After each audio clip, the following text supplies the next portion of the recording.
And the American people have awakened. The Patriot Uprising, what some people might call the Tea Party movement, whatever you want to call it. And when the Patriot Uprising occurred, it really occurred and gained steam because the American people got fed up. In the last 20 years, we've seen an acceleration away from our Constitution and Bill of Rights and towards absolute despotism. When it reaches the stage that you can look at what's going on and say, well, this is just a series of usurpations, abuses, which are leading inexorably to this result, then it is not simply one's right, it is your duty to take this kind of action.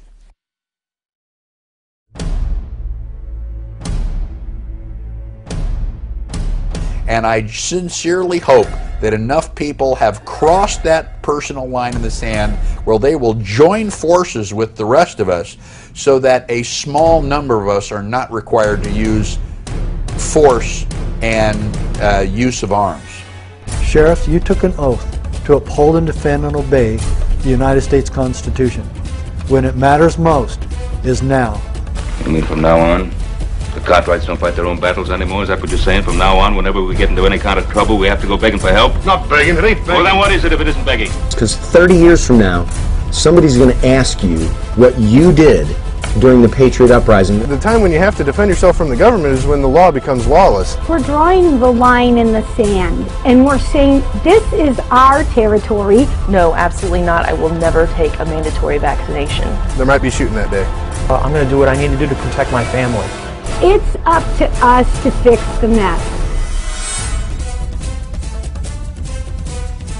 But this interstate commerce clause has been interpreted so broadly as to literally affect every aspect and phase of American life. What are our obligations of citizenship? The thing to fear the most is not a person with a gun, but a government that would take that gun away. A well-regulated militia is necessary to that purpose. If they want to stop the federal government, they have to find a vehicle. They have to find something that's couched either in law or the Constitution. There are tough times on Main Street. Unemployment reached double digits and small businesses are struggling to stay alive. The answer to 1984 is 1776.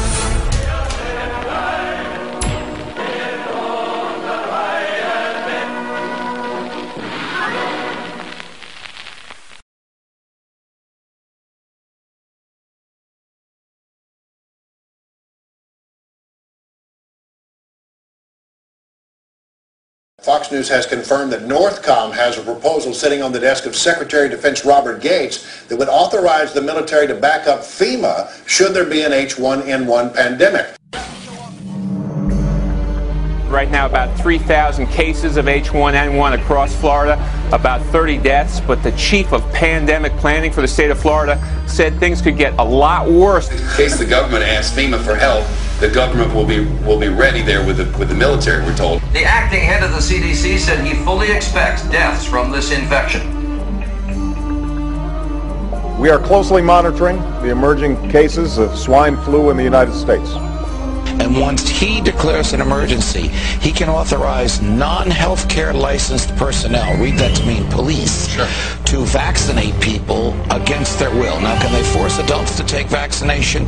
No. They will incarcerate adults without a trial, without charges, without even a search warrant, who refuse to be vaccinated.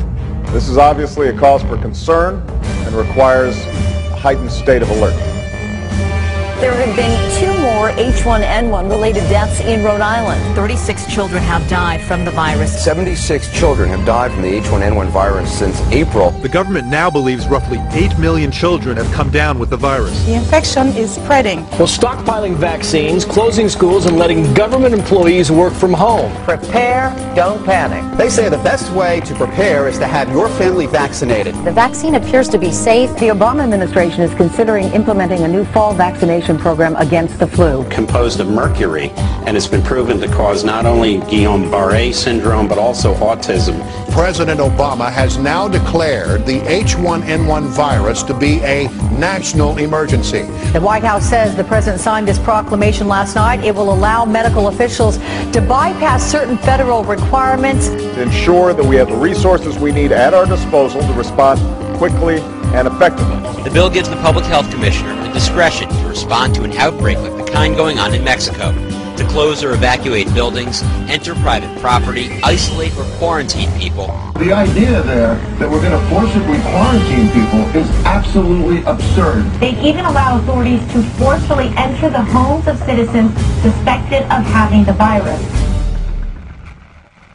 The following area is now a military quarantine zone. Please do not attempt to leave your home. Mobile vaccination units are standing by. I believe that the threat of martial law and FEMA camps is a real threat. I believe that our administration and the prior administration has been setting this country, staging the country to pave the way to martial law by creating pandemic scares or whatever it is to induce this hysteria. A pandemic means in multiple regions across borders. If you have one person who's sick in Mexico and one person who's sick in the United States, they can declare a pandemic. But in the people's minds, it conjures up the image of an epidemic, which is in one nation, but generally is associated with widespread numbers of illnesses and deaths. Pandemic scenarios are a convenient and effective way of carrying out mandatory vaccinations and for making the realization of mandatory quarantine camps a reality. The World Health Organization is holding emergency meetings and may declare a worldwide pandemic. At that level, trade could be restricted, sports events and concerts could be canceled, and borders could be closed. They can show up at your house and say, this is a quarantine area and you have to leave. And if you say, no, I don't want to, then you're subject to arrest and deportation to a detention center, where then they'll say you need to be inoculated. And if you say, I don't want to be, you can be forcibly inoculated, just like under the Freedom Commission, they're talking about education. And it's quickly getting to the point to where if you choose not to inoculate your children, they can have legal sanctions against you. The basic problem here is that this is just makes a mockery of freedom. There's a lot of what if going on here as well. You know, what if gun control? What if martial law? What if they disrupt the chain of command? Is there any proof on either side of anything going on? Absolutely none whatsoever. Today in New Orleans, they got a lot tougher on the holdouts. Police department, anyone home? Not only the flooded areas, but New Orleans' driest and wealthiest neighborhoods too. Police department! The police and National Guard going street by street, house to house. We need to make sure, too, that whenever we knock on doors, people refuse to leave, we need to make note, call it in. So they say, but we want to stop these things before they happen. But at the same time, the question has to be asked, are they planting seeds in people's minds that these things could develop when really there's no likelihood that any of this is going to happen? Sometimes entering open houses with guns drawn and instructions to disarm anyone inside. You say guns will be taken? No one will be able to be armed. We will take all weapons. That happened today in this wealthy neighborhood where homeowners had armed themselves to protect their mansions. Residents were handcuffed on the ground. They were a little bit threatened because our weapons were bigger than their weapons. For many of the police and guard troops, it is an uncomfortable job to do this in an American city. Well, I don't want you in here. We're not going to do that. I don't want you in here, period. But there's a mandatory evacuation. I know all about it. All of a sudden, they were banging on the front door, the side door, and the back door. They said, let us in. Patty tried to explain. She was on dry land, she had plenty of food and water, and didn't want to abandon her dogs. But it didn't matter. If you see 6 or 8 police that look like linebackers pushing you in a corner, you're in shock. I'm saying, look at all my food. I got plenty of food. They kept pushing me back, and ended up like this. Well, the Chushikonis protests were to no avail. They moved her out of there.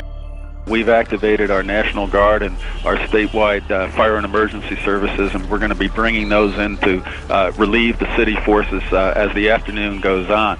Also in Massachusetts, the legislature is acting rapidly on a bill updating what the state can do in a public health emergency.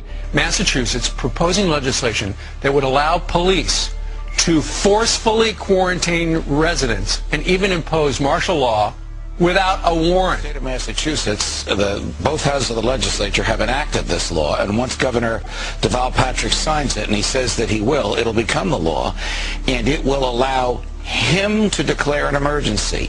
And once he declares an emergency, he can authorize non-healthcare licensed personnel, read that to mean police, sure, to vaccinate people against their will. Now, can they force adults to take vaccination? No.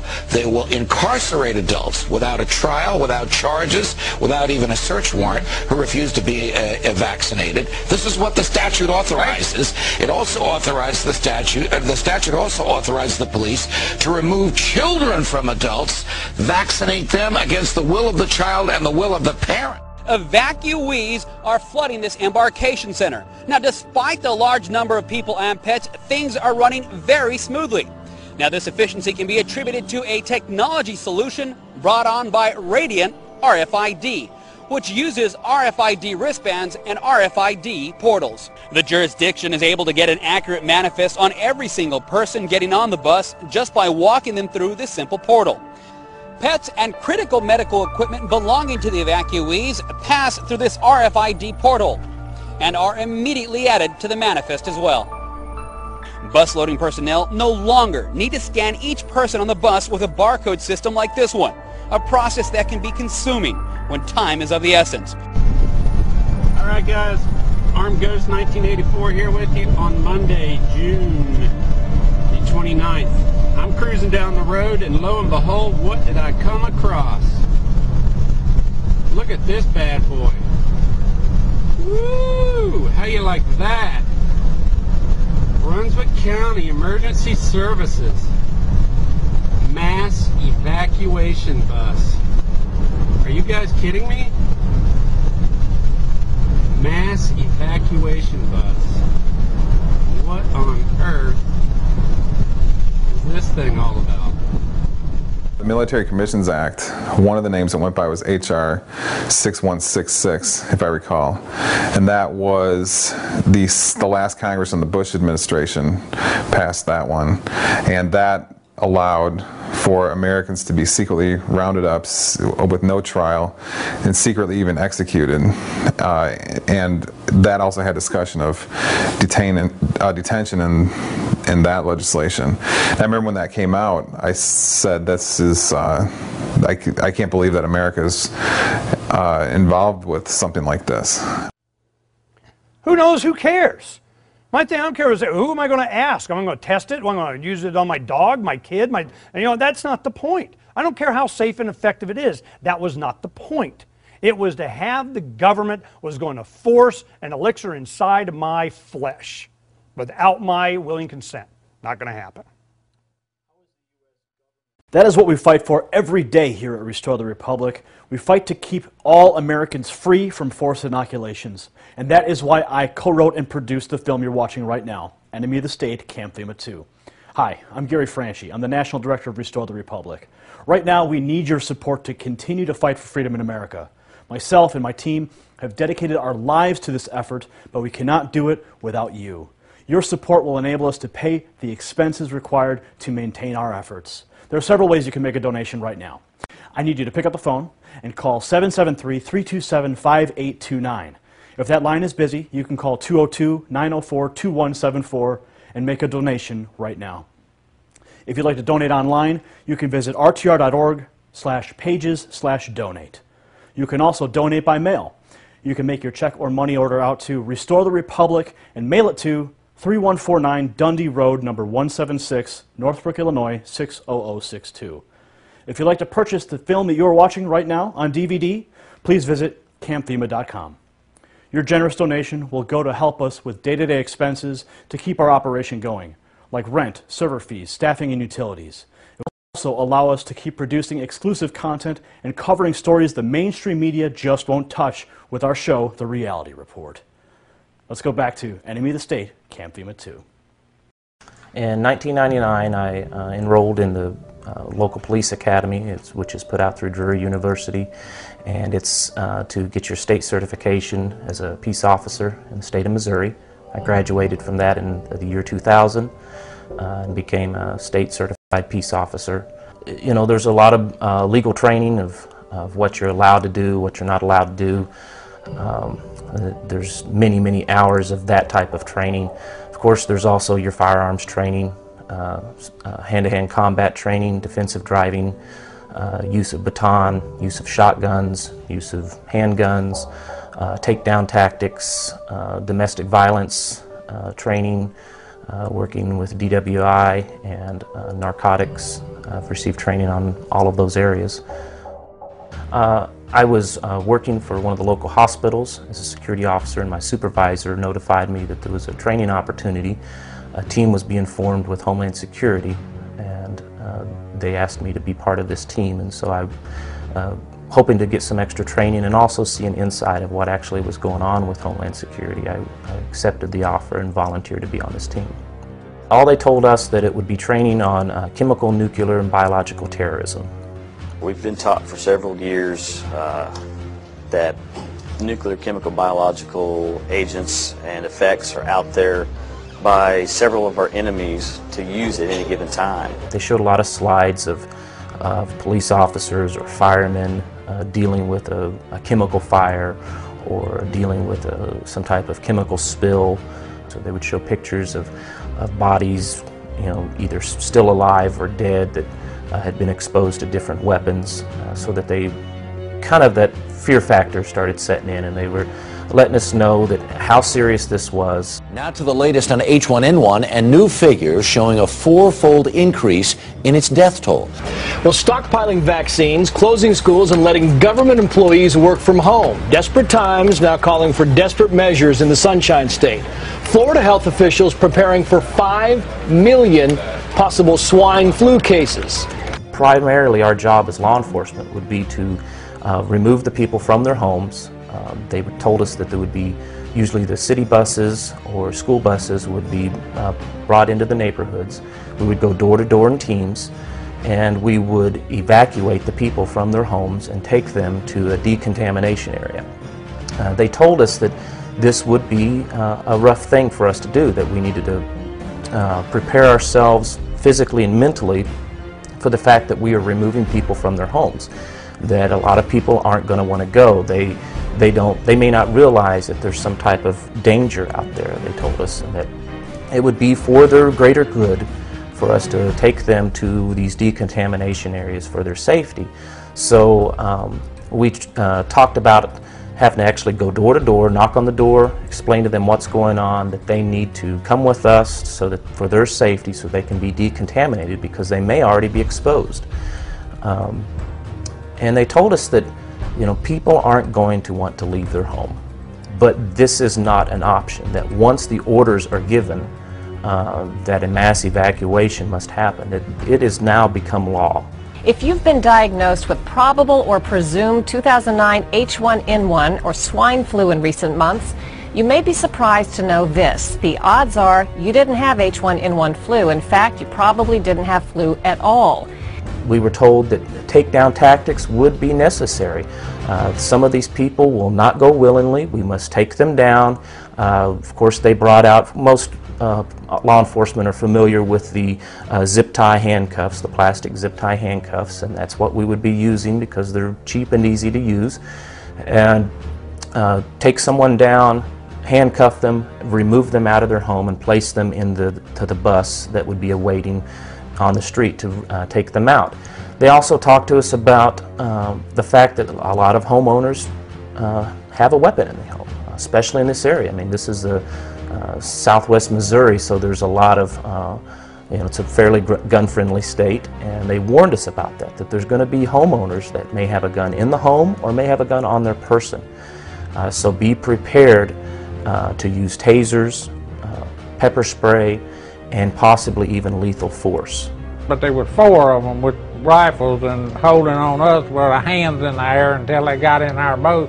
So they got on the boat and they asked us, do you have any loaded weapons? Yes, we do. They're in the 2 back compartments. Wayne went to show them where the gun was. And he screams, "Don't touch it. Don't even move. I'll get it." We've removed them from their homes. We put them on a bus. The bus goes to a designated quarantine area, which might be the local hospital, it might be a local church, might be the local school or local community center. The buses would pull in. There would be armed security already there. We would remove the people off of the buses and they would get in a line in front of that tent, and that's where they would go in to be decontaminated. Local, state, federal, and private agencies, they are all taking part in a week-long domestic emergency response exercise. They're testing their ability to respond to multiple disasters in the Chicago area. Our job would be to go around the building, find every exit, and make sure that it's secure with chains and padlocks, so that there would only be one entrance and one exit only. You're looking at behind me is the triage area that is being set up to deal with the victims.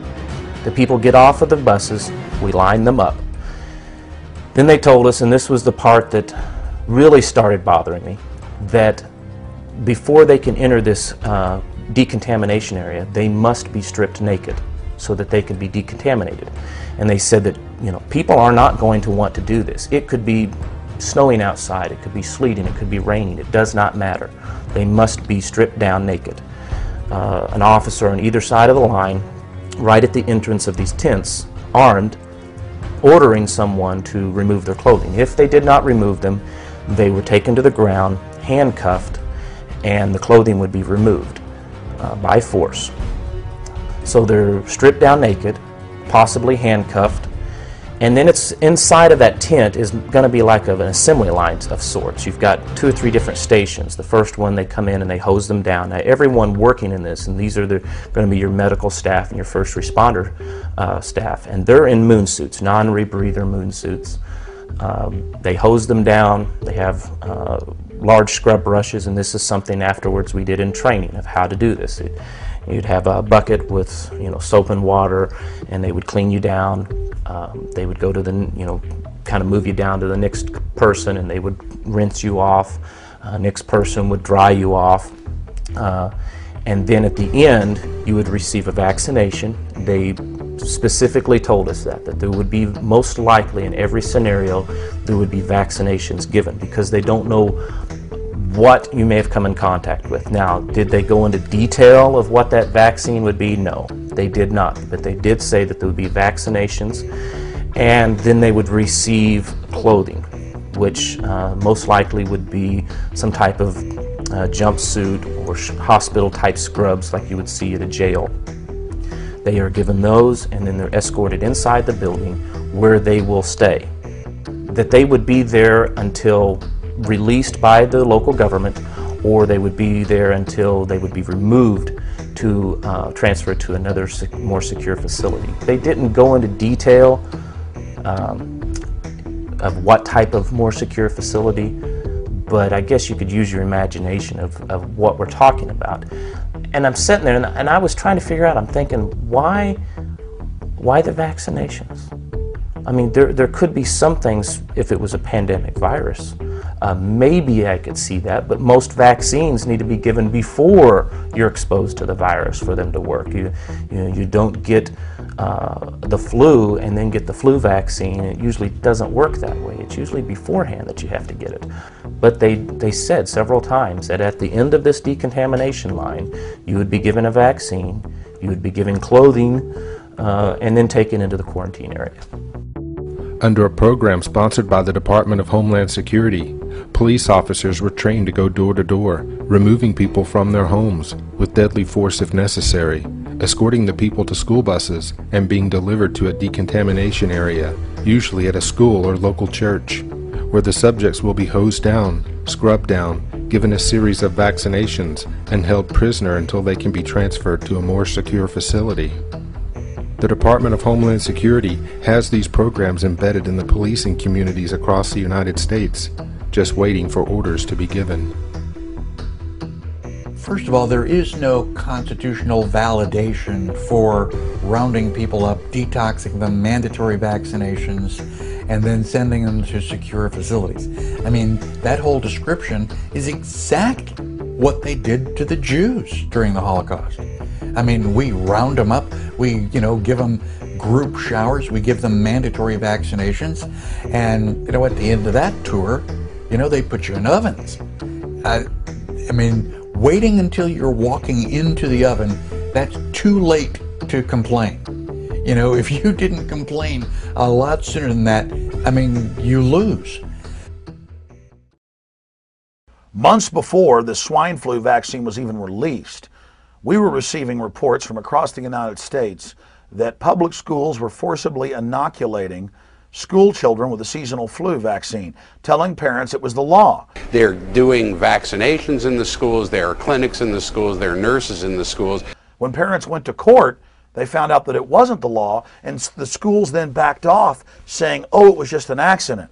Now we're seeing a replay of that, where schools across the United States, from Kentucky to New York, are forcibly inoculating children with the H1N1 flu vaccine, even when their parents have instructed them not to do so. And again, when the schools get caught, they say, oops, we made a mistake.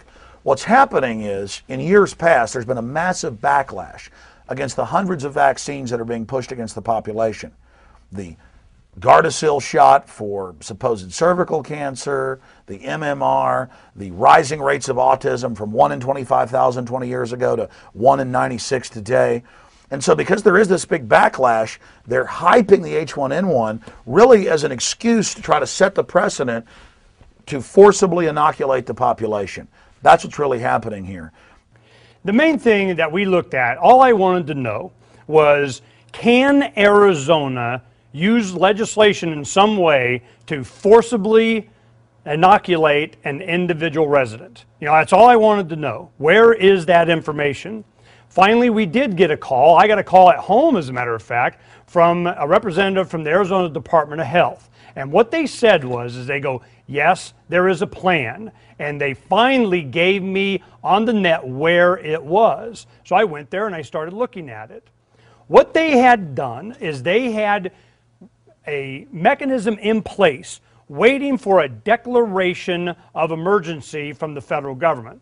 At this time, you remember that the World Health Organization was giving us the highest rating. The entire planet was going to fall ill. Well, that didn't really happen. It was just a trigger for the national government here in the United States to declare a national emergency. That triggered the ability of the governors to be able to declare a state emergency that would enact a bunch of provisions in this plan. Well, part of this plan is that they would have forced inoculations. We preempted it by going out and doing a lot of video, talking to a lot of people, and making sure that we were in support of the first responders not being inoculated, support first responders that say no to mandatory shots. So one of the things that we wanted to make sure that we understood was, what mechanism were they going to use to be able to have some kind of an excuse to strap you down and give you a shot? Well, we found it. What they did is, in place, as there already is for extreme DUIs, people that are alcoholics and drive automobiles, they have a court system and a treatment system in place, to where you go to the court system and a judge can order treatment. Well, that court and that medical care is what they were riding on in order to be able to have a mechanism of people in white lab coats to be able to give you a shot. Well, in the legislation, it said, those that choose to refuse being inoculated for religious reasons can do so, but they have to get on the bus. You have to be quarantined from everybody else that's going to get their shots. And if you don't want to get a shot, not a problem.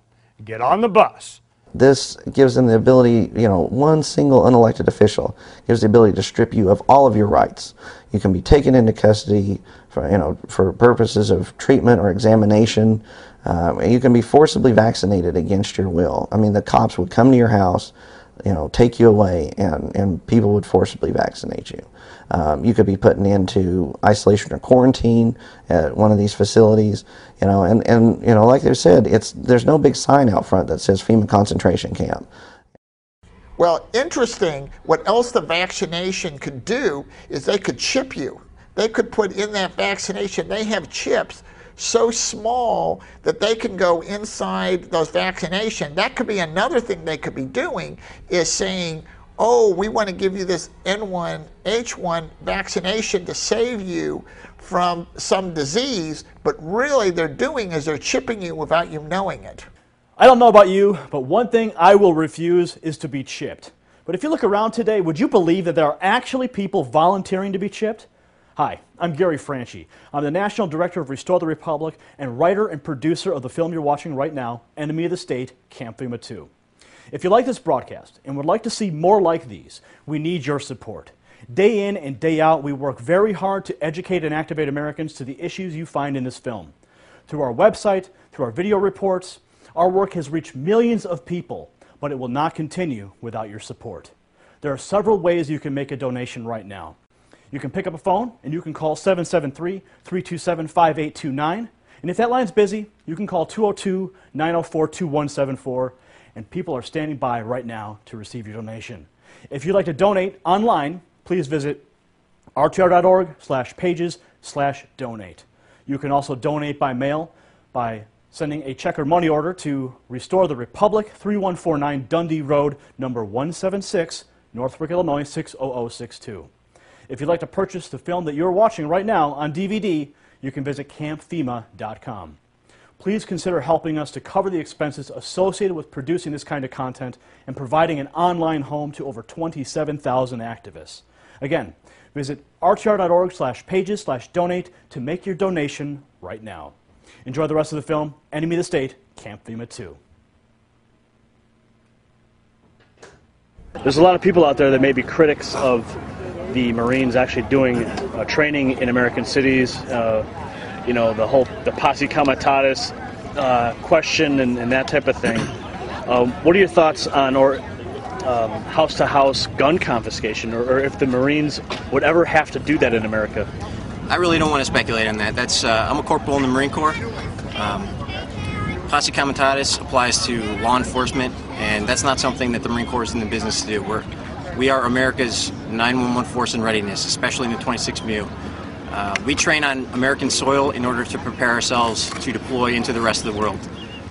The reason we're here is for urban training to use wherever we may need it. The federal requirements that are being waived for the H1N1 national emergency is the First Amendment to the Constitution, which is all about civil rights, life, liberty, pursuits of happiness, freedom of religion, and equal protection under the law. All of these are being trumped by this declaration of national emergency by the executive office, which actually follows suit with states' model state emergency health powers acts that have been advanced throughout the states to virtually do the same thing. The Model States Emergency Health Powers Act was presented to Congress in 2001. The purpose of it was to update public health laws, and it was right after the anthrax scare, and so bioterrorism was an aspect of that. The thought was that we needed to modernize our public health laws for, new considerations like bioterrorism. The purpose of it was to create a template for the states to give to the state legislators to update, modernize, or harmonize their laws. And of course there was financial incentives added to that. As far as I can tell, most states have adopted them in full or in part. And the problem with it is that it gives overbroad power to the governors and an unelected health official, usually your health commissioner, to take your property, to quarantine or isolate you or your property, to force treatment, examination against your will, and it also involves the police. In Oklahoma, the commissioner may issue an order for the examination of any individual under the suspicion or confirmation that said individual has a communicable disease.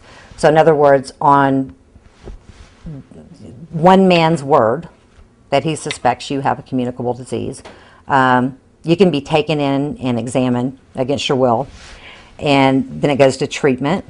The commissioner may issue an order for the treatment of any individual suspected or confirmed to have a communicable disease. The commissioner may also order the treatment of any individual or individuals exposed to certain infectious agents. So in administrative rules, we find that the Commissioner of Health, who's an unelected official, he can issue an order for examination of any individual or group of individuals based upon suspicion or confirmation that they've been exposed to a communicable disease. Treatment, they can order upon suspicion or confirmation that someone's been exposed to a communicable disease. They can order the treatment, and it just says treatment. It doesn't define that. So based on the health commissioner's idea of what you need to be treated with, it could be a vaccination, it could be anything. Isolation or quarantine, they can isolate or quarantine you based on suspicion or if you're reasonably known or suspected to have a communicable disease. Quarantine, same thing. And another thing that is really worrisome about this is that private property. I think your body is probably the most private property that you own, and that's out the window, but so is your real property. So the commissioner may issue an order to quarantine a facility, a complex, a campus, so any premises basically. They can shut it down. Property, people, everything. When they made preparations for mandatory vaccinations, this was done by Homeland Security with every state. Calves are the source of smallpox vaccine. Cattle are subject to a weakened form of smallpox called cowpox. Large quantities of vaccine are produced by infecting healthy calves like this one with live cowpox virus. The virus multiplies rapidly, and by the 5th day, crusts have formed on the skin wherever the calf was infected. These crusts are collected. They contain the live germs which will serve as vaccine for human beings.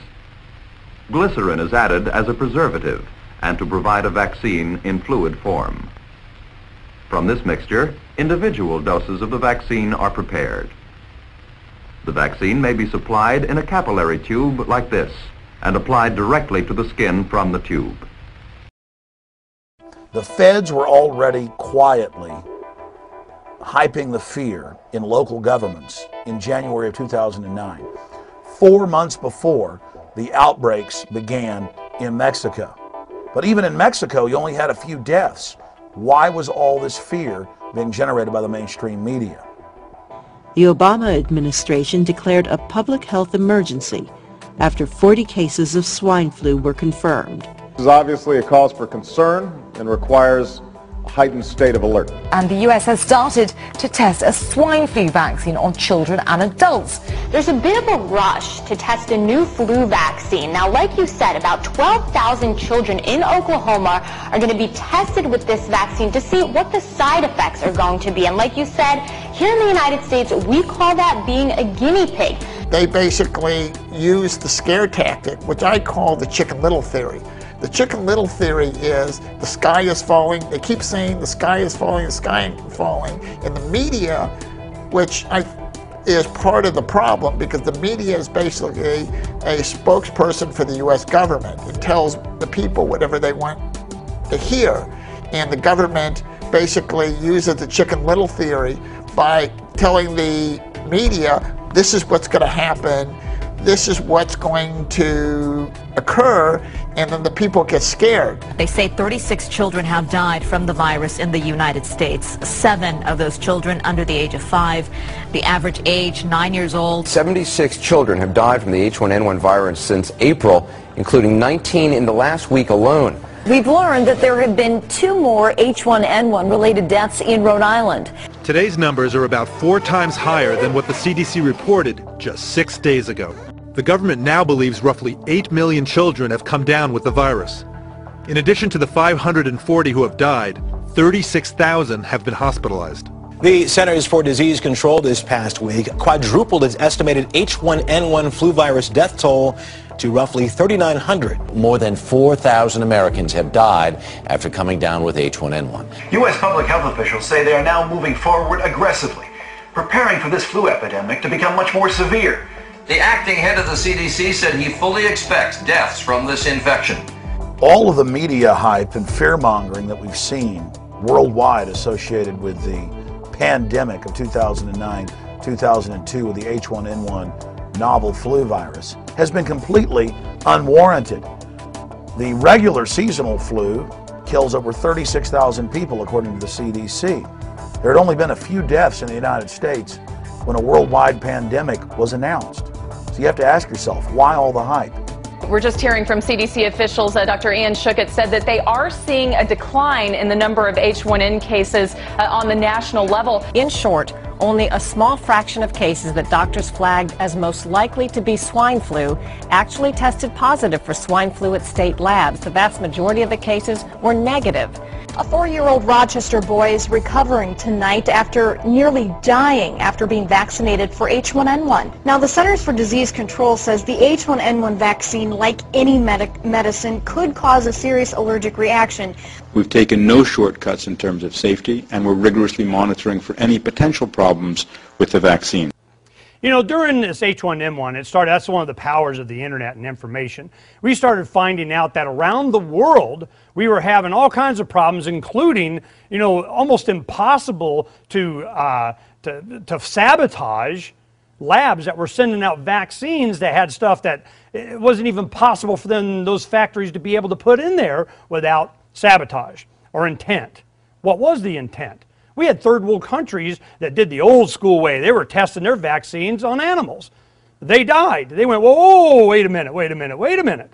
So, you know, we got to thank, Czechoslovakia for averting a worldwide pandemic. You know, this is, all of these companies have been implicated throughout history, and if it's not the same ones, it's always a big one. It's always someone that benefits enormously from an outbreak of something. That if we can get just a few dollars from a few million people, we can start making some money. All this collectivized medicine, collectivized cures, collectivized prevention, that is the problem. It's just the mere philosophy that we can take care of the herd, and they think that way because they think of us as livestock. A new survey shows that 1/3 of British nurses have said that they will not take the swine flu vaccine because they're worried about the possible side effects. I know from talking to people in the research community, even scientists who helped develop the vaccine for smallpox are saying they're not going to take the vaccine and urging their friends and family not to take this vaccine either. Now, the swine flu vaccine from back in the 1970s, which is supposed to be pretty similar to the one that's being offered today, has been linked to a neurological disorder called the Guillain-Barré syndrome. Well, contained in the vaccine is a component called thimerosal, which has been proven, half of it is composed of mercury, and it's been proven to cause not only Guillain-Barré syndrome, but also autism in young children. Would you give it to your kids? I definitely would not. You would not, all right? And in fairness, I've talked to 3 doctors in 3 days now, and all 3 have said absolutely they would give it to their kids, they intend to give it to their kids, they're going to take it themselves, but you say no. I definitely would not. I've seen it devastate people with chronic fatigue syndrome, fibromyalgia, highly implicated, again, in autism. I think you're rolling the dice. It's a proven neurotoxin. It has 25,000 times the level of mercury than would be considered toxic if it was a food or water. The military is expected to put together teams across the country to deal with a possible outbreak this fall. Did you hear that, Jessica? The military. I mean, they have some serious concerns about what's going to happen in the fall with this flu. Yep. Because we'll have 2 flus at once, obviously, regular old every year flu, and then this, pig flu. An H1N1. Yeah, in case the government asks FEMA for help, the government will be ready there with the military. We're told it's as health officials race to get vaccines ready. We are suffering the exact amount of tyranny that we're allowing. The only way that we're really going to be free is when we evolve past the need and the emotional dependence on any government. The United Nations bragged that the H1N1 flu pandemic was a great drill, a global exercise preparing the planet to go under United Nations control, and that all the major signatories to the World Health Organization agreements on flu pandemic were now under UN control. That's one of the main reasons that we see this being carried out. It's all a globalization, federalization drill to train everyone to waive their rights and waive their liberties so that we can all be protected from this public health menace. I go down to my local Walmart, and they have a clinic in there, and you walk in and there's people lined up around, standing outside, waiting to get their vaccine. Do they know what's in that vaccine? No. Do they know that they need it? No. They're just being told that they need to go get it because they could get sick and die. So they load up the family and they run down to the local clinic and everybody gets their vaccine. I've heard rumors about Walmart being used because Walmart has all the clothes, all the food. They, every Walmart you go into is a, million square foot building and would be very convenient for sheltering people. It's like, okay, it's raining. Everybody run inside Walmart so that you can keep dry. And then once you get in, you slam the gates closed. Now everybody's locked inside. Walmart is the largest company in the United States and in the world, I believe. With the system of semi-tractor trailers and warehouses that they have, there are stores in basically every community of the United States. They have an existing infrastructure that can move a lot of property, stuff, whether it be food, water, medical supplies, ammunition. That infrastructure can move literally hundreds of tons of food and ammunition and medical supplies very efficiently and very quickly. But it's not just preachers and the InfraGard executives that have been recruited to help carry out this tyranny. They are now getting Walmart involved. In fact, for several years, Walmart has taken part in mass drills where locals simulate coming to the Walmart parking lot where they're given a jelly bean as a symbol of their forced inoculation. Well, I can't address the FEMA camps, but I can address something very closely related, and that is the restriction of travel.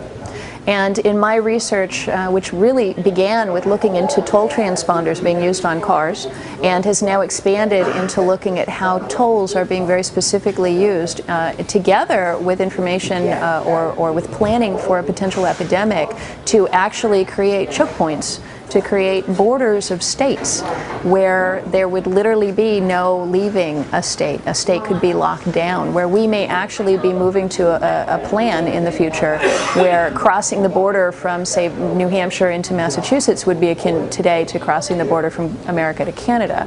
So that's really what has me very concerned. You don't really need to round people up in FEMA camps if you can simply lock them down. I'll give you one example. The city of Cambridge, I recently interviewed on my radio program a city council member from Cambridge who had given back money that was used to install video cameras, federal money for video cameras, at all the points of egress from Cambridge. And she said, why do we need this? And the answer was, well, in the event that we have to shut Cambridge down and keep people in, we need to know what the routes are out of the city so we can set up checkpoints and prevent people from leaving.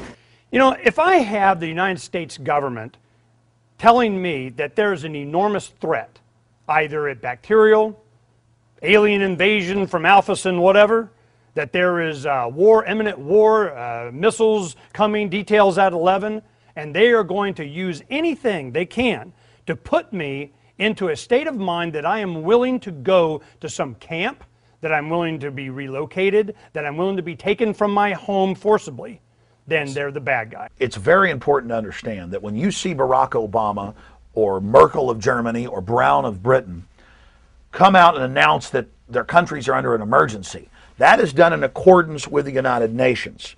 And that's done so executive orders signed by all of these countries can be activated, which supersede the rights and liberties of the people and allow quarantine, forced inoculation, mass arrest, lockdown of cities. Even states have passed laws to mirror the federal and international. Texas passed a law that during an emergency they can lock you up, make you wear a bracelet, make you go to a FEMA camp. We know through the clergy response teams, they're training pastors all over the nation to tell their flocks to take the inoculations, to go to the relocation centers. Well, what's the difference? What's the difference between Bush and Obama? Every wrong thing that Bush was doing, Obama has taken it to the 10th power and has accelerated it and made it worse. Was Bush a socialist? Absolutely. Was Bush a good president? Absolutely not. Did he do things contrary to the Constitution? Absolutely. Did he get us involved in foreign wars that we should not be involved in? Yes. Was he willing to compromise our freedom and security and safety for his own political patty caking? Yes. When the World Health Organization declares a level 6 pandemic, then all of the other mechanisms engage at the national, state, and local level. There are plans through the World Health Organization at the local level that require level 6 before some of the more draconian methods can be implemented. Mandatory flu vaccinations, or mandatory quarantines, mark a pivotal role in this nation's fight against civil injustice. If a person truly has control over their own body, then how can any government force them to be inoculated against their will? With the simple declaration of a national emergency, the Constitution can be suspended indefinitely. Are no joke, and it's true the president can declare them for many reasons. What we're concerned about here is the potential for abuse and who would be targeted during an emergency. As you know, the National Guard has already acted in the United States against the Constitution and the American people by confiscating guns in the wake of Hurricane Katrina. And that is one of the many issues we work to bring to the forefront of the American people. Hi, I'm Gary Franchi, the National Director of Restore the Republic and writer-producer of the film you're watching right now, Enemy of the State, Camp FEMA 2. Right now, we need your support so we can continue to fight for the freedoms we hold so dear in America, freedoms that are slipping away by an unchecked government. Please visit rtr.org/pages/donate and click the button to make your donation online. Or you can simply call one of our phones. We're standing by right now to accept your supporting donation. The number is 773-327-5829 or 202-904-2174. Again, you can call 773-327-5829, and if that line is busy, you can call 202-904-2174. Your donation will go to help us keep our active social network at rtr.org home to over 27,000 activists. It will allow us to keep producing reality reports and documentary films that are reaching millions with the message of freedom and liberty. Again, the website to donate is rtr.org/pages/donate.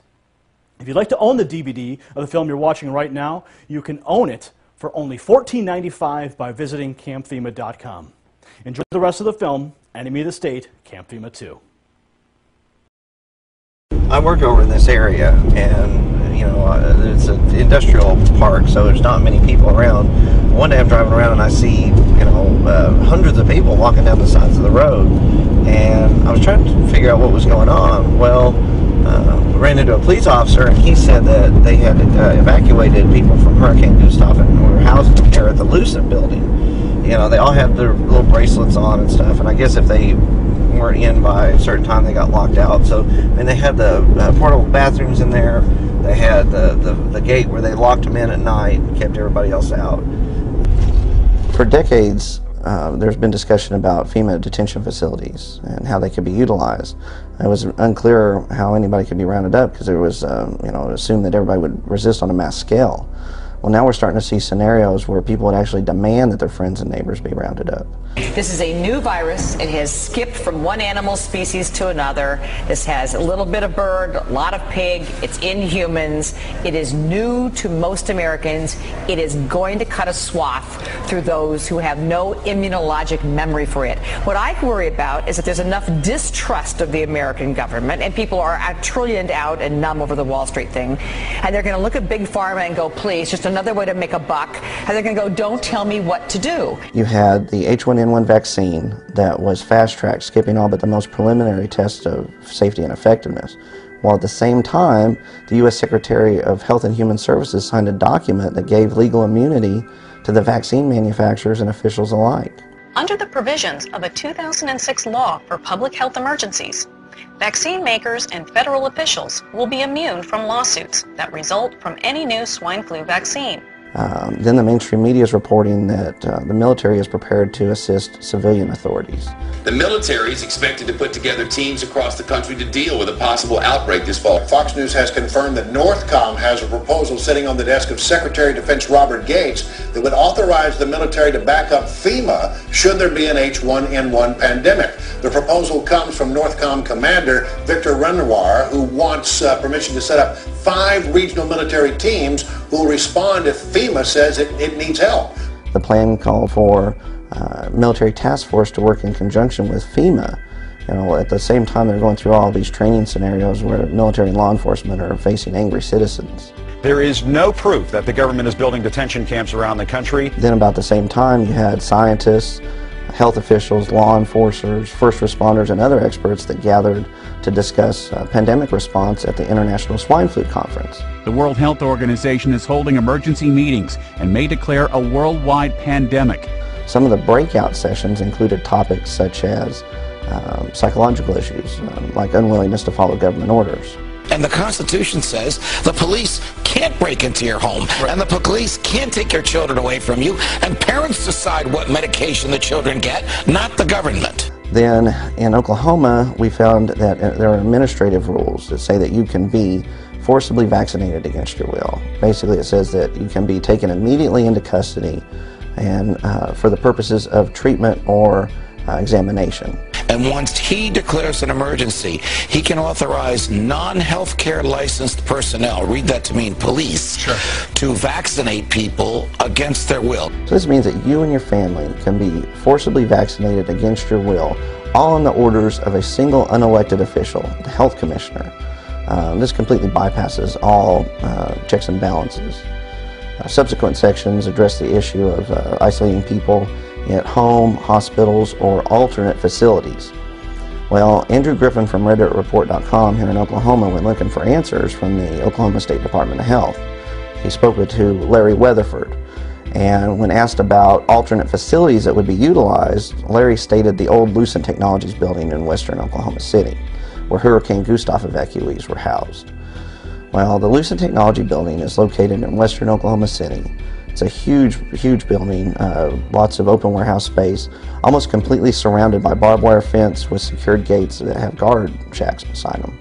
And then in the back, there's rail access, which meets the criteria of what people call a FEMA concentration camp. I mean, there's no sign out front that says FEMA concentration camp, but it's one of these deals where it's this gray area. But immediately that when they wanted to utilize it, it could be put into effect. For decades, people have talked about FEMA detention facilities, but it's always been, a point of contention on how people would be able to be rounded up in these, because everyone assumes that there would be mass resistance to it. Well, now we're starting to see scenarios where people would actually demand that their friends and neighbors be rounded up in case of a pandemic, or be it true or false. At least the impression of a pandemic would be enough to initiate that type of behavior. This is behind me is the Lucent building. It's an enormous facility, a huge open warehouse space where previously evacuees from Hurricane Gustav have been housed. It's a large open parking lot areas here with secure fence all around, barbed wire facing in, and a railroad tracks just a few feet away. You could see where thousands of people could be staged here and loaded on the railroad tracks. They're just a few feet away. They've set up communications already for cellular and various other networks, but you could see where that could be easily converted also in the smokestack behind us. It would only take a few military personnel in strategic locations to really lock this place down. I mean, while there's open access now, it would only take a few hours to really secure this place. A few guards in strategic points and no one would be able to leave. The flu virus, or any type of biological threat, is the perfect cover for martial law and control, because it's something that makes everyone a potential threat. It makes everyone a potential carrier, everyone a potential terrorist carrying the terrorist virus. This helps us submit to tyranny. It helps us suspect our neighbors. It helps us see the government as our savior and the arbiter. And it divides the people against each other. Those crazy people, as the CFR has said, that don't want to take the shots, versus the reasonable people that trust their government and understand that we're supposed to roll up our sleeves when we're given that order.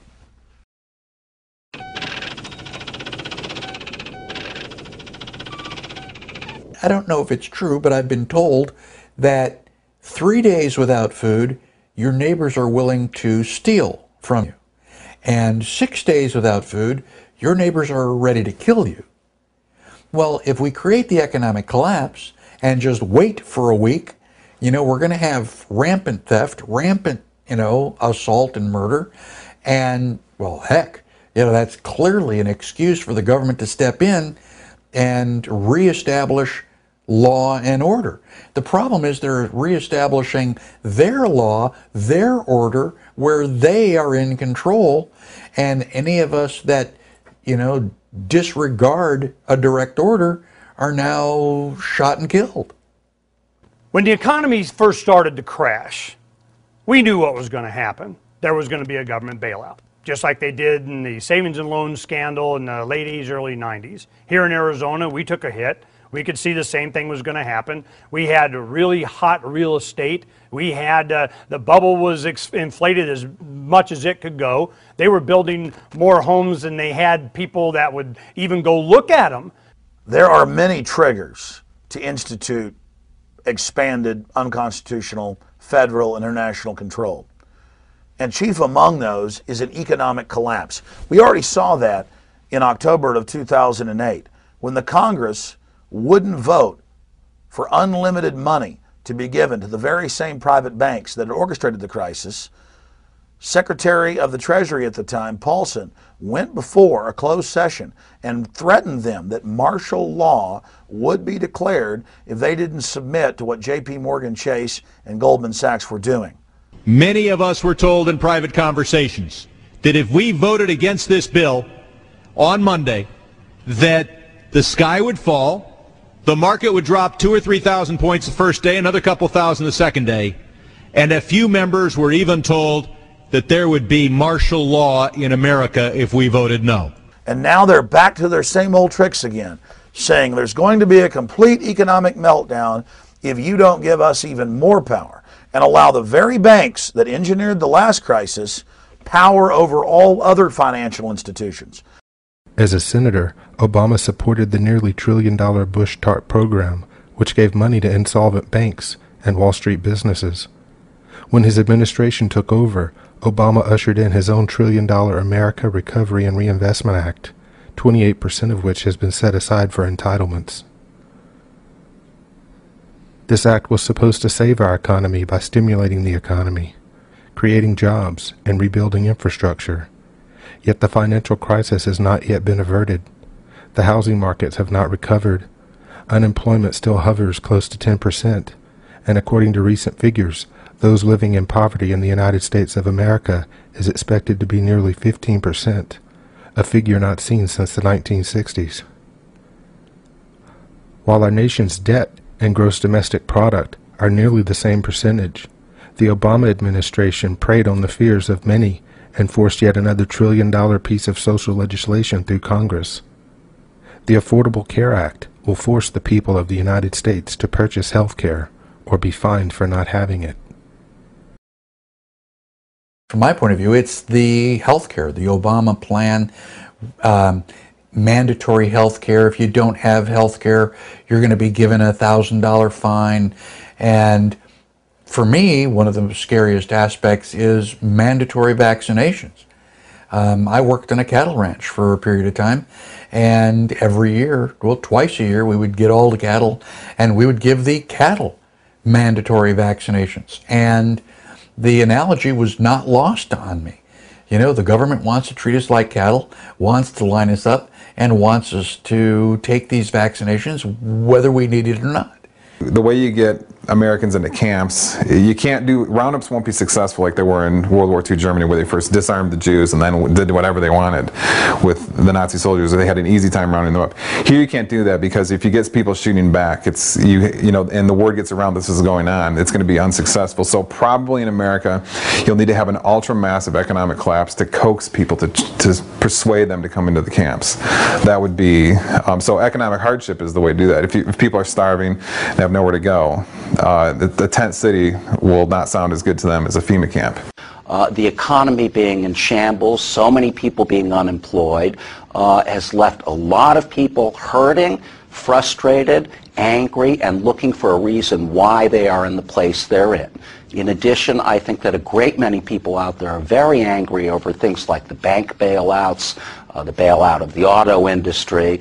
You know, what they see, I think, is a government simply pouring money into the hands, really, of the elites, of people who then go on to get bonuses of millions of dollars at the end of the year, and they don't feel that what the government has done to try and end the recession is really reaching real working people. So there's a great deal of anger and frustration out there, and that is being channeled sometimes by conspiracy theories or by scapegoating certain groups into this kind of rage we're seeing all across the country.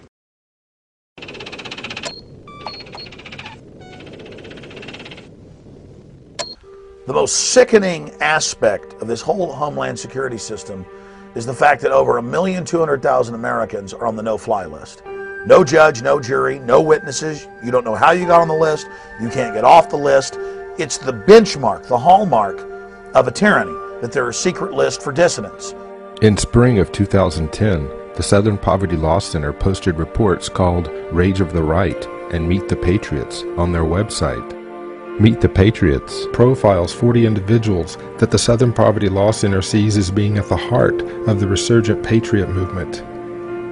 Furthermore, our federal government, as well as the mainstream media, looks at the Southern Poverty Law Center as the ultimate watchdog for people that could potentially be domestic threats to our country's security. Has there been a rise in hate crimes, etc.? Well, there has definitely been a rise in threats towards the president, in domestic terrorism aimed at the president, and at hate speech essentially revolving around the idea that we have a black man and his black family in the White House.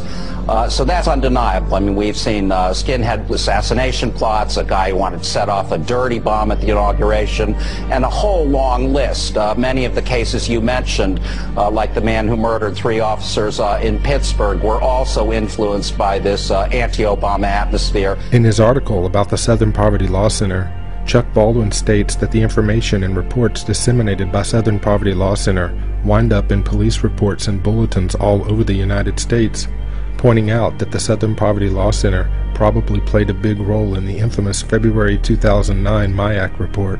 An anti-tax demonstration is scheduled for downtown's Keener Plaza April 15th, but charges are flying that one of the organizing groups is an extremist anti-government group. The group is the Constitution Party, and they run candidates for, among other offices, Mayor of St. Louis, congressional seats, and several statewide Missouri offices. But the Anti-Defamation League, the Southern Poverty Law Center, and at one point the Missouri Highway Patrol all labeled the Constitution Party an anti-government extremist organization.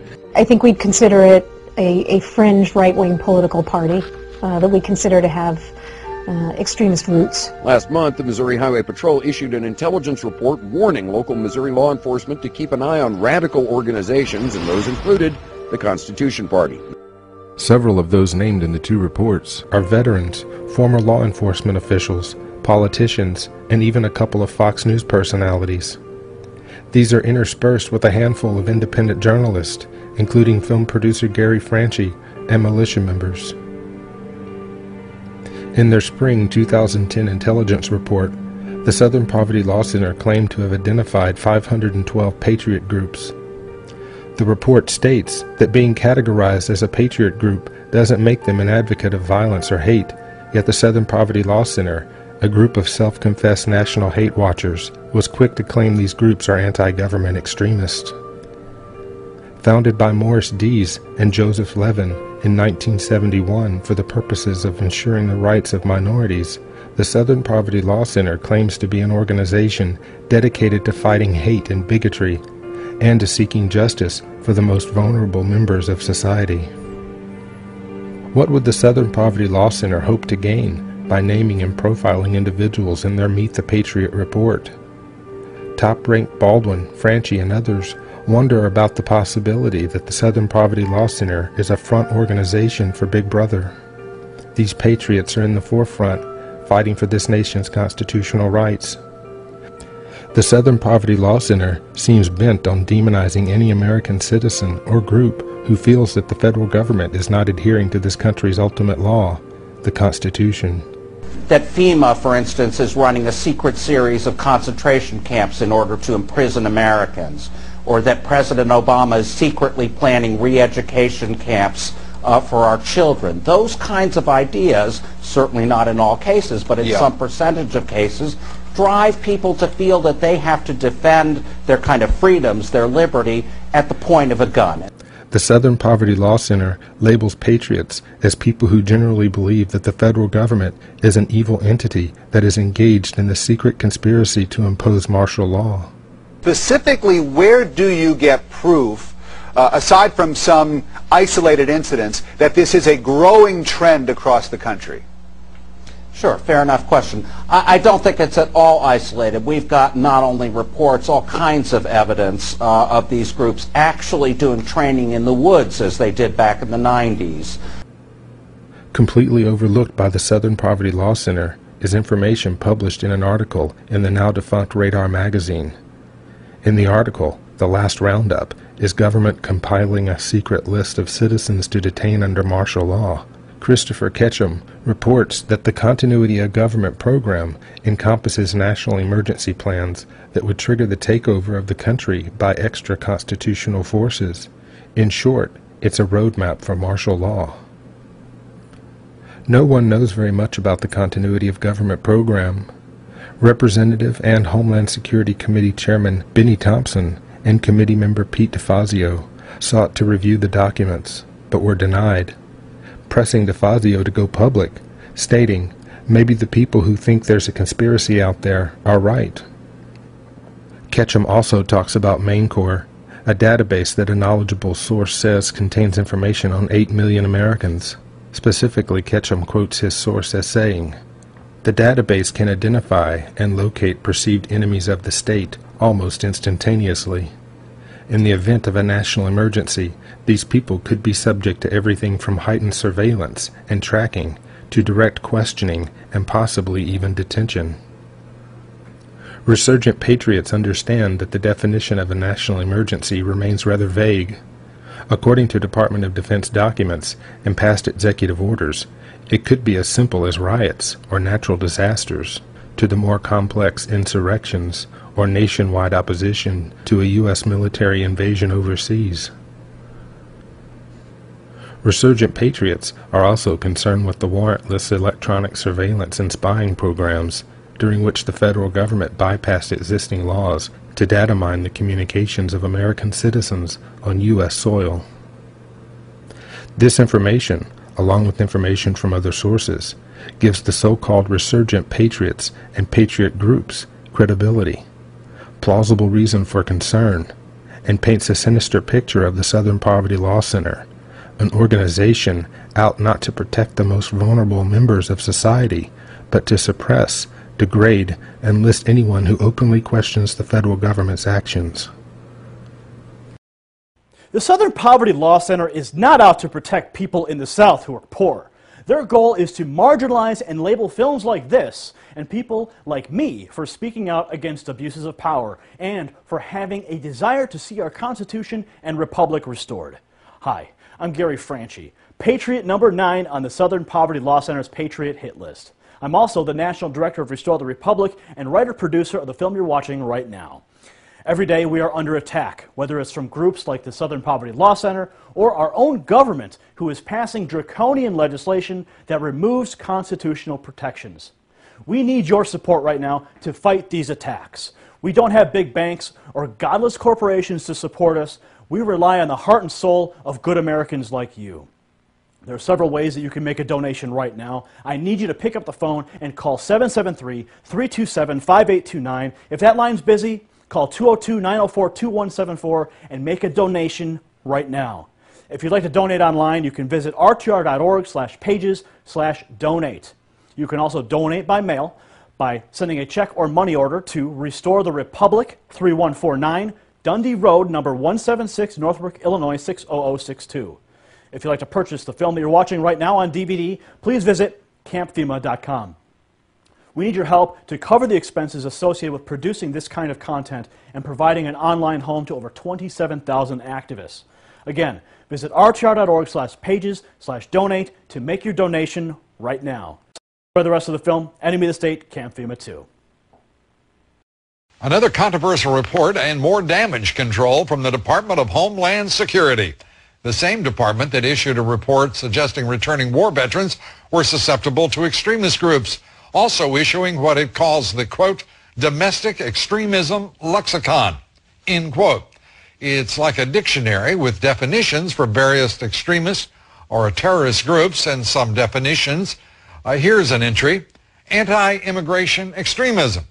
The Department of Homeland Security's definition: people who are, quote, highly critical of the U.S. government's response to illegal immigration and oppose government programs that are designed to extend rights to illegal aliens, such as driver's licenses and in-state tuition. Here's another one: single-issue extremist groups. According to the DHS dictionary, there are individuals who focus on a single cause, such as animal rights or the environment. They are also described as special interest extremists. But the reality is the Department of Homeland Security is supposed to be defending us against another attack from Islamic terrorism. That's the reason this department was created. And yet it appears to be the gang that can't shoot straight. And also, to me, it's missing its purpose. You went through all those different definitions of different types of extremists. Nowhere in that dictionary do you see the term Islamic extremist. It came to light last week that the state of Pennsylvania paid an Israeli-based company, the Institute of Terrorism Research and Response, $125,000 to compose a list of opponents of gas drilling and tax protesters to fulfill the State Department of Homeland Security federal mandate. When the matter was brought to the attention of Pennsylvania Governor Ed Rendell, he claimed to be appalled and embarrassed that his office was tracking and circulating information about legitimate protests. At a press conference, he made this declaration: "Let me make this as clear as I can make it. Protesting against an idea, a principle, a process is not a real threat against infrastructure. Protesting is a God-given American right, a right that is in our Constitution, a right that is fundamental to all we believe in as Americans." Well, unless, of course, you were protesting against the G20 in the governor's state last year.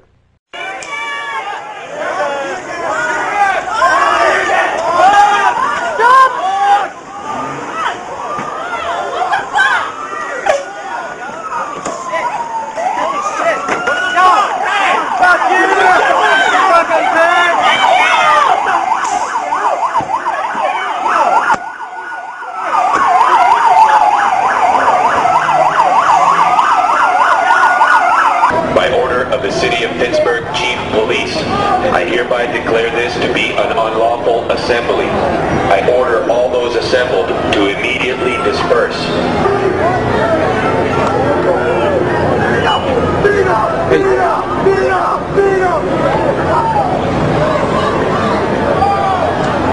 I think whenever you begin to look at what took place under the regime of Adolf Hitler, what took place under Mao's China and Stalin's Russia, and on, the pattern of before you can persecute a people, before you can incarcerate large numbers of people, you have to marginalize them.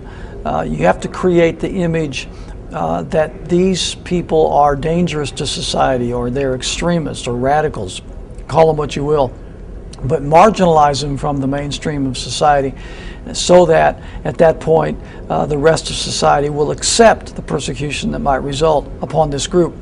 In June 2010, enemy of the Constitution-loving Americans and MSNBC's Hardball host Chris Matthews did a piece on the Tea Party movement, Oath Keepers, Alex Jones, militias, birthers, and other patriot groups, referring to them as the New Right. He says this new movement grew from a group having mere political differences with the left to a group enraged at the Obama administration, considering the federal government an occupying force rather than a legitimate administration, and seems to harbor class and racial resentment. Matthews is also concerned with, as he puts it, their need for their Second Amendment rights. Matthews takes great offense to the adoption of the Gadsden flag as the symbol of the group, saying it scares him. In an interview about his documentary, Rise of the New Right, Matthews points out that there were even congressmen and congresswomen on the balcony of the Capitol building waving the Gadsden flag and inciting the crowd to protest the federal government. In the documentary, he takes his opportunity to point out the common thread running through these new writers, a fear that their personal rights are being threatened, their dislike of our nation's economic situation, government overspending, the huge national debt, and their dislike of what they see as America becoming. Matthew seems to forget that in the United States of America, we do have the right to be distressed, question authority, protest egregious acts committed by the federal government, and yes, to be armed. FEMA has been given the authority to declare martial law wherever they are deployed. And that is a very powerful authority, in that, as you should know, when martial law is declared, that your constitutional rights are dismissed. New questions tonight about an Army combat brigade being trained to deal with civil disturbances in the United States. The Posse Comitatus Act of 1878 generally prohibits federal uniformed services from carrying out domestic law enforcement duties, except in cases expressly authorized by the Constitution or an act of Congress. Critics say the brigade's training goes against one of the founding principles of our country, separation of military and civilian government. They've spent 30 months on the streets of Baghdad. Now the 1st Brigade Combat Team of the Army's 3rd Infantry Division is back in the USA. The Army Times reporting, quote, they may be called upon to help with civil unrest and crowd control or to deal with potentially horrific scenarios, end quote. May be called upon to help with civil unrest and crowd control. The question arises, why? And isn't that what the National Guard does? Infantry brigade is designed to engage an enemy with maximum effective force and destroy it. That's not the sort of thing anybody wants to see in the streets of the United States. Almost 5,000 strong, the brigade is based at Fort Stewart, Georgia, under control of Northern Command. One of its specialties is counterinsurgency. This is a radical departure from separation of civilian law enforcement and military authority, and could, quite possibly, represent a violation of law. Historically, the posting is unusual. In modern history, Army troops have been used at extraordinary junctures. Under the first President Bush to contain the 1992 riots in Los Angeles, under President Lyndon Johnson in response to Detroit's 1967 riots, and in the grips of a depression by President Herbert Hoover to contain Army veterans demanding their bonuses. The United States of America were generally isolationists during World War II. Wanting to gain citizen support to get involved in the war, Lieutenant Commander Arthur McCollum drafted his 8-action memo in October 1940, the purpose of which was to provoke a Japanese attack against the United States, causing U.S. citizens to demand entry into the war. The actions caused the desired effect, resulting in the attack on Pearl Harbor on December 7, 1941. In March 1962, the Joint Chiefs of Staff drafted a plan to create public support for a war with Cuba. Operation Northwoods called for the CIA and other such groups to carry out terroristic attacks against U.S. bases and cities and implicating Cuba by planting false evidence. According to the records, the plans were never implemented, but they do bear a striking resemblance to the attacks of September the 11th, 2001. The official account of the September 11th attacks has been the source of ongoing debate for more than 9 years. The video and photographic evidence does not support the official story. That was not American Airlines! That was not an American Airlines! Former Florida Senator Bob Graham stated that there was information that had not been made available to the public for which there are specific, tangible, credible answers, and that the cover-up led to the heart of the administration. The crisis of September the 11th saw a major shift in security and other legislation and has nearly single-handedly brought about the end of privacy in the United States. USA Patriot Acts 1 and 2 intruded on no less than 5 of the first 10 Bill of Rights. The John Warner Defense Act saw the end of Posse Comitatus. The Military Commissions Act saw the end of habeas corpus, and the Real ID Act, attached to an emergency appropriations bill, passed with virtually no debate. Also passed during this time, and attributed to the need for tighter security, was the FISA Amendment Act, which gave retroactive immunity to the major telecoms for their role in turning over massive amounts of cell and email communications to United States security agencies at their request, no warrant needed. Precedents have been set with regard to war, but what about other things? Many have said for years that there's a plot to move to a new world order, one world government. What if that were the plan? There have been several instances in the past where politicians and leaders have mentioned a plan for a new world order, but none so blatantly as England's Gordon Brown at the G20 summit held in London in April 2009. Brown summed up a portion of the meeting by saying, "I think a new world order is emerging, and with it the foundations of a new and progressive era of international cooperation." Your name is Tom. You live just off of 5th Street. Nice car, Tom. Nice house. What's not so nice is you owe Pennsylvania $4,212 in back taxes. Listen, Tom, we can make this easy. Pay online by June 18th, and we'll skip your penalty and take half off your interest. Because, Tom, we do know who you are.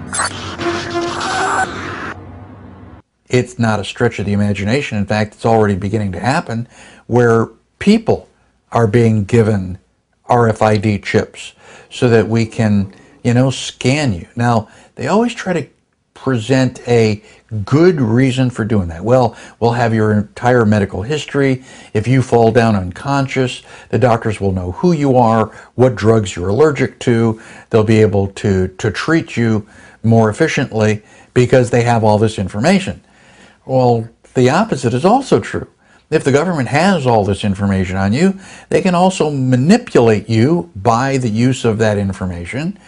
You won't be allowed to get a job. You won't be allowed to buy food. You won't be allowed to, perform any economic transactions unless you have the government RFID chip and are approved. This is one of the things that people have been worried about for a long time. The technology now exists. In March 2010, the Obama administration declassified details about the Bush cybersecurity program. The program, initiated by National Security Presidential Directive 54, needs to evolve and become part of an even broader national cybersecurity strategy, according to President Obama. With the population concerned about intrusion, Obama has tried to assure Americans that the government will not monitor private sector networks and internet traffic. Yet part of the program is to enhance awareness of network weaknesses and threats on the federal level, to eventually include state, local, and even private sector. Wired reported what may be of the most concern, especially from an already over-intrusive government, is the need for government to define its roles in protecting private critical infrastructure networks. That infrastructure includes internet service providers, as well as telecommunications, banking, and other networks. It should be noted that the very governmental department that is responsible for cybersecurity, CERT, the United States Computer Emergency Readiness Team, has been found to have hundreds of holes within its own security system. In the report on the vulnerabilities, it states that the proper security measures have not been implemented on the mission operating environment that would protect data from unauthorized access, use, disclosure, disruption, modification, or destruction. It might be of interest to note that the agency, founded in 2003 and part of the Department of Homeland Security, is also considered a public-private partnership, like the Federal Reserve. What is really worrying about a group like the Oath Keepers is this is a group of people who are armed by the rest of society. In the case of police officers, these are people who sometimes have the power of life and death over you or me. And what that means is if these men and women are animated by ideas that are completely false, completely paranoid and groundless, you've got to worry about who they're going to see as the real enemy and what kinds of decisions they make in stressful situations. When you look at the Oath Keepers website, the core of it is this business about the orders they're not going to obey. And it starts out with a preamble, a quote from George Washington saying, now is the time, or soon comes the time when it will be determined whether we're slaves or freedmen. Immediately after that, the Oath Keepers website says, presumably in Stuart Rhodes's words, that time is near at hand again. My friends, that time is at hand. Hi, I'm Gary Franchi, the writer-producer of the film you're watching right now, Enemy of the State, Camp FEMA 2. If you'd like to add this film to your DVD collection and watch it with your family and friends to help raise awareness for these issues, you can buy it right now for $14.95 at campfema.com. It's very expensive to create films like these, to produce our weekly reality report, and to host the number of websites that over 27,000 patriots call home. That is why we need your support right now, or else we're not going to be able to keep fighting for freedom every single day. Please pick up the phone and call 773-327-5829 or 202-904-2174 and make a donation right now. You can also make your donation online at rtr.org/pages/donate, or if you prefer to mail a check or money order, you can make it out to Restore the Republic and mail it to 3149 Dundee Road, number 176, Northbrook, Illinois, 60062. Your donation will go to help us keep our active social network at rtr.org alive. It will also allow us to keep producing reality reports and documentary films that are reaching millions of people with the message of freedom and liberty. Again, please visit rtr.org/pages/donate and give whatever you can. Thank you, and enjoy the rest of the film, Enemy of the State, Camp FEMA 2. Southern Poverty Law Center. Heidi Byrick, one of my favorite people. She's a director of special projects. Had her on my radio show several times. And we enjoy each other's company. We talk, we have a good time, but she knows my position, and she knows I understand hers. The reason that she is against Oath Keepers is because they made it clear that they wouldn't follow orders. Really. Oath keepers, primarily former military people, are acknowledging this is what the Constitution says. We were trained, as we went through military training, that it was our responsibility to deny an unconstitutional order. So presumably you'd have to be smart enough to know what was and was not a constitutional order. And so they have a list of 10 of them. Well, it's a declaration of orders, and the whole point of it is to, one, draw some lines in the sand ahead of time and get the current serving military to think about where their line in the sand is. But it's also a reflection of our own Bill of Rights. And so when I read through them, you'll see that, oh, okay, it's mostly a restatement of the Bill of Rights. The first one is we will not obey orders to disarm the American people. And of course we had gun disarmament during Katrina. It was a big catalyst for why I started Oath Keepers. But it's also, it's number one on our list, not because firearms and gun ownership is more important than any other part of the Bill of Rights or any other part of our natural rights, but it's because that's the one thing that's more likely to lead to fighting. Second one is we will not obey orders to conduct warrantless searches of the American people. And what that's evoking is, once again, our Fourth Amendment, which was a response to the colonial history of the writs of assistance, which were warrantless searches or general warrants. It's one of the first causes of resistance among the American population back in 1763. We will not obey orders to detain American citizens as unlawful enemy combatants or to subject them by military tribunal. And the reason why that is there is that post 9/11 in particular, there has been a steady drumbeat and argument coming from the executive branch and backed up by the Supreme Court, unfortunately, that argues that the president can detain American citizens as unlawful combatants in the war on terror and treat them as though they were a foreign enemy, as though they were an Iraqi or an Afghani during the war on terror. So number 4 is we will not obey orders to impose martial law or a state of emergency on a state. And what this is a reflection of our dual sovereignty system. The Constitution sets up a new national government, but as the 10th Amendment makes clear, reserves to the states and the people all powers not granted. And number 5 is we will not invade and subjugate any state that asserts its sovereignty. And that's closely related to number 4. Because we have, under our Constitution, a dual sovereignty system, reserving to the states and the people all powers not granted, that is part of the Constitution we all swore to defend. And so we will not use military force or obey orders to use military force against a state that is simply asserting its constitutionally respected sovereignty and standing on that and defending that principle. And number 6 is we will not obey orders to blockade American cities, thus turning them into giant detention camps. And this is something that, of course, a lot of critics say, well, wait a minute, when's that ever going to happen? Well, historically that happened in the Warsaw ghettos. And that's one of the things that we've done is say, look, not only do we have the history that the founders reflected in our Bill of Rights, but we also have the 20th century experience. What was done by the Nazis was done by Stalin and his gulags. And one of the things the Nazis did is that they cordoned off a large section of Warsaw and detained the Jews there and used that as a detention center. All they had to do was blockade it off and post armed guards and post concertina wire around it, and then they starved them out. They tried to starve them to death. Okay, number 7 is we will not obey orders to force Americans into any form of detention camp under any pretext. And this is once again a reflection of our own experience in the 20th century. As we saw what happened in Nazi Germany, as we saw what happened in Stalinist Russia, we saw what happened with Pol Pot in Cambodia.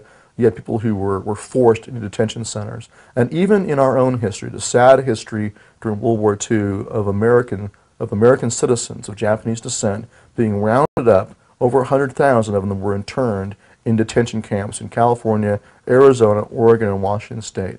This was done by executive order by FDR, and it was carried out by the military generals, General DeWitt on the Western Command, And so we had that precedent, even in our own history. Number 8 is we will not obey any orders to use foreign troops on U.S. soil to keep the peace or maintain control. And the reason why this is on this list is in the founders' experience, it was the use of foreign mercenaries, the Hessians, which was one of the more grievous affronts and led to the Declaration of Independence, quite frankly. They had, even during the fighting after April 19, 1775, there was still hope they could reconcile and remain part of the British Empire. But when the Crown used foreign troops on them, that's when they drew a line and said this is just so outrageous. It's one of the reasons why they separated. Number 9 is we will not obey orders to confiscate the property of the American people, including food and other essential supplies.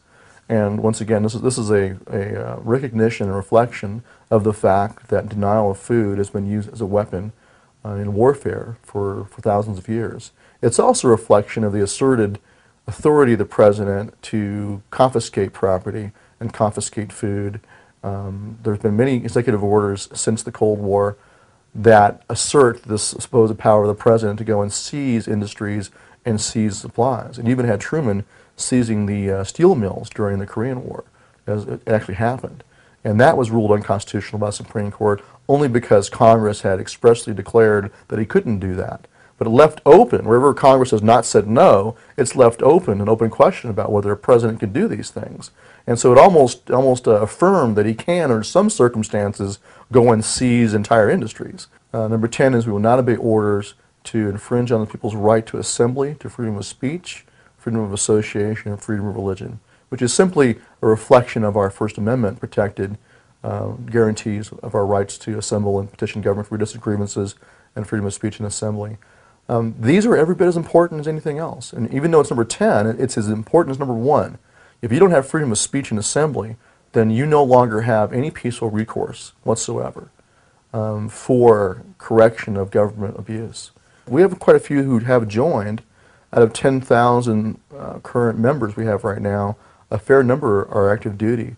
But a lot of them are kind of staying under the radar because they're concerned about being purged or persecuted. And so I always tell them, don't worry. I don't care if you officially join or not. The main thing is you keep your oath. It's there as the antidote against obedience, blind obedience to the man on the white horse, whether he be a general, whether he be a president, whoever he is. And they understood that people will be tempted to go along and just do as they're told. This is just the tendency of men in uniform. So the oath is there as an antidote to make sure that it reminds them of their obligations. Governments are notorious for creating panic to get public support for legislation and emergency measures that the population would not otherwise consider. The United States government is no different. Whether it concerns war with other nations, battling a disaster in our own country, or control over the population during natural or health emergencies, governments instill fear to coerce the population to give up their rights in order to cooperate. The mainstream media is complicit in exciting panic among the people as well. The media's role during the H1N1 flu scare was clear. Swine flu normally infects pigs, But this virus is a new strain. These are a new swine influenza virus. They're new for pigs and they are new for people. The plans are already in place to force the non-compliant public to cooperate. You can be removed from your home, by force if necessary, mandatorily quarantined and vaccinated against your will. Your children can be removed from schools and taken to safe yet undisclosed locations until it is deemed safe for their return. This is all under the guise of protecting our nation. What has happened to our free country? Little by little, we are losing our constitutional rights, yet most Americans are paying little or no attention. People do not understand that these egregious powers are not being proposed. They are already in place, ready for federal, state, or local officials to act upon during a state of emergency. You will not get a say. You will lose your freedom to speak out. You will lose your right to privacy as troops force their way into your home to search without a warrant. You will lose your right to be secure in your home, even if you have plenty of supplies and are prepared to stay. You will lose your right to be armed as troops go door to door, person to person, confiscating your legally owned firearms. You will see military in the streets of this country carrying out the will of an unrestrained government as they round up free U.S. citizens. Some state governments pass measures to forcibly quarantine residents, incarcerate those who refuse to be vaccinated, and to forcibly vaccinate your children. Legislation like this passed during the much-hyped H1N1 flu outbreak. Training has already occurred to carry out many of these measures, reminiscent of the forcing from their homes and the internment of U.S. citizens during World War II. All of this has already happened on U.S. soil. How will you be able to defend your family? How will you react when they cart your children off to an undisclosed location because the government thinks it can protect your children better than you? Will your family's survival be up to you, or will it be up to an out-of-control government and its alphabet agencies, most of which have failed the American people over and over again? Are you going to blindly follow a government that has shown time and time again it has no respect for your constitutional rights? These rights are inalienable. They cannot be taken, and we cannot give them up. Yet Congress and various administrations encroach on our rights all the time. Will you give up your family willingly? Will you voluntarily become a captive of one of these quarantine or detention camps? What will you do? Will you go quietly? This is the total federalization / internationalization with this huge control grid that is meant to protect the establishment from the people as they expand their tyranny. Because they expect for you to resist them as this corruption expands, as a rebellion forms against this Hitlerian takeover. And you're going to be named, you're going to be listed as a terrorist because you don't submit to them and become their slave. It's all happening, lights, cameras, action, face scanning cameras, watch reactions. And a gator get walked, no diddy bapping. What you thought is the state of New York we trapped in. And I'ma tell you something that's scary, at least. Not Al-Qaeda, our military police. Right here in the beast, got sound weapons, the blare in your face. To wear masks and tear gas you to stay in your place. Yo, it's weird, there's no awareness in America today. States declare martial law and they don't care if you safe. They got food for y'all, genetically engineered for your race. Probably swine flu stew, good old American taste. Yo, it's cool, they cherish, I would perish away. And on the package, small letters it say USA, FDA approved, and that Planned Parent for free. It has no adverse reactions apparently. See, my country wants to harm me and disarm me with its army. They're gonna come in them Humvees when they want me, this country. My country wants to harm me and disarm me with its army. They're gonna come in them Humvees when they want me, this country. But we can't let them win, cause my country wants to harm me and disarm me with its army. They're gonna come in them Humvees when they want me, this country. My country wants to harm me and disarm me with its army. They're gonna come in them Humvees when they want me, this country.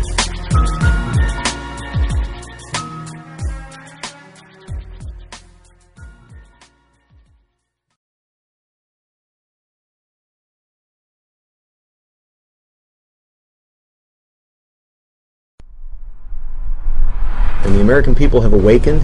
The Patriot Uprising, what some people might call the Tea Party movement, whatever you want to call it. And when the Patriot Uprising occurred, it really occurred and gained steam because the American people got fed up. In the last 20 years, we've seen an acceleration away from our Constitution and Bill of Rights and towards absolute despotism. When it reaches the stage that you can look at what's going on and saying, well, this is just a series of usurpations, abuses, which are leading inexorably to this result, then it is not simply one's right, it is your duty to take this kind of action.